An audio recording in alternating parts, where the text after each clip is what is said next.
Hello friends, I am Dr. Harsha Suryavanshi, Assistant Professor from Shri Shivaji Law College, Parbhani, Maharashtra. इस video में हम summons के बारे में देखेंगे।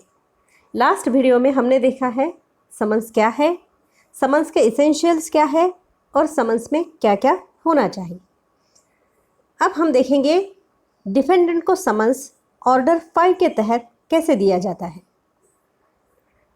रूल 1 कहता है डिफेंडेंट को समन्स देने पर उसे किस तरह अपीयर होना है वो समन्स में मेंशन करना चाहिए और उसमें समन्स में डे या फिर डेट जिस तारीख को डिफेंडेंट को कोर्ट में हाजिर रहना है वो उसमें मेंशन किया जाना ज़रूरी है। लेकिन अगर डिफेंडेंट कोर्ट में हाजिर है तो उसे अलग से समन्स देने की ज़रूरत नहीं है। समन्स सर्व होने पर, जिसे हम कहते हैं समन्स तमील होने पर, कोर्ट डिफेंडेंट को डायरेक्शन दे सकता है कि वह अपना प्रतिवाद लिखित कथन यानी रिटन स्टेटमेंट अपने डिफेंस में कोर्ट में सबमिट करे। अब डिफेंडेंट कोर्ट में किस तरह से पेश हो सकता है? डिफेंडेंट जो है वो पर्सनली कोर्ट में हाजिर हो सकता है या फिर उसके प्लीडर के थ्रू भी डिफेंडेंट कोर्ट में हाजिर हो सकता है, प्रोवाइडेड प्लीडर जो है केस से रिलेटेड मटेरियल क्वेश्चंस को प्रॉपरली आंसर दे सके। अब देखते हैं आगे की प्रोविजंस क्या है। जब डिफेंडेंट्स या फिर प्रतिवादी एक से ज़्यादा हो तो समन्स किस तरह से सर्व करना चाहिए।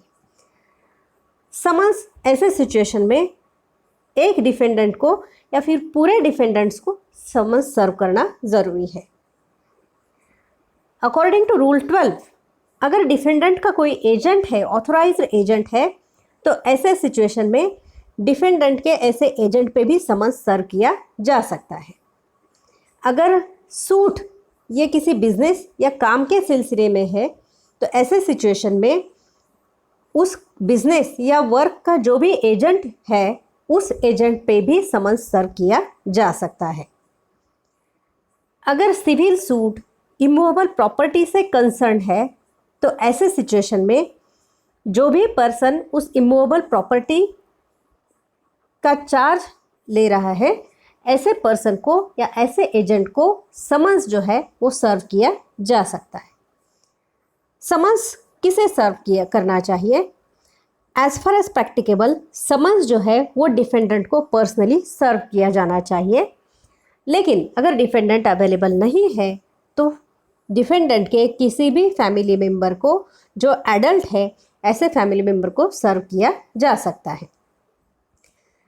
अब देखते हैं समन्स सर्व करने के बाद में प्रोसीजर क्या है।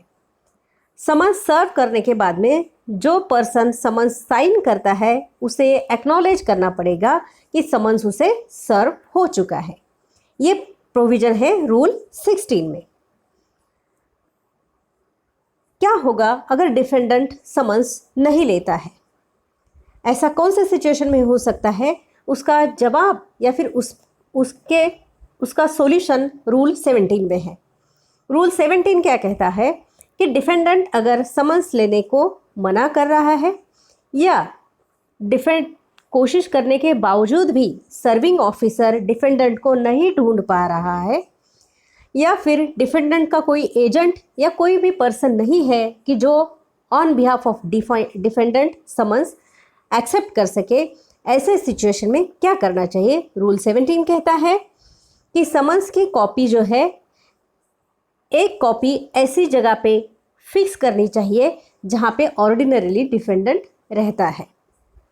इस तरह से एक कॉपी समन्स की अफिक्स करके ओरिजिनल जो है कोर्ट के सामने आपको या फिर सर्विंग ऑफिसर जो है कोर्ट के सामने हाजिर करेगा एंड ही विल रिपोर्ट कि एक कॉपी जो है डिफेंडेंट नहीं मिलने की वजह से या फिर डिफेंडेंट ने नहीं लेने की वजह से कॉपी अफिक्स की जा चुकी है।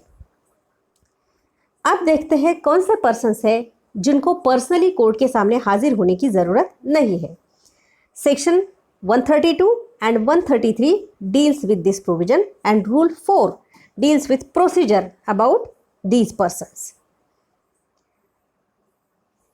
कौन सी सिचुएशंस में पर्सन को पर्सनली, डिफेंडेंट को पर्सनली आने की ज़रूरत नहीं है? पहला है, अगर डिफेंडेंट कोर्ट के लोकल लिमिट्स में नहीं रहता है तो ऐसे सिचुएशन में ऐसे डिफेंडेंट को पर्सनली आने की ज़रूरत नहीं है. He can appear through his agent और प्लीडर.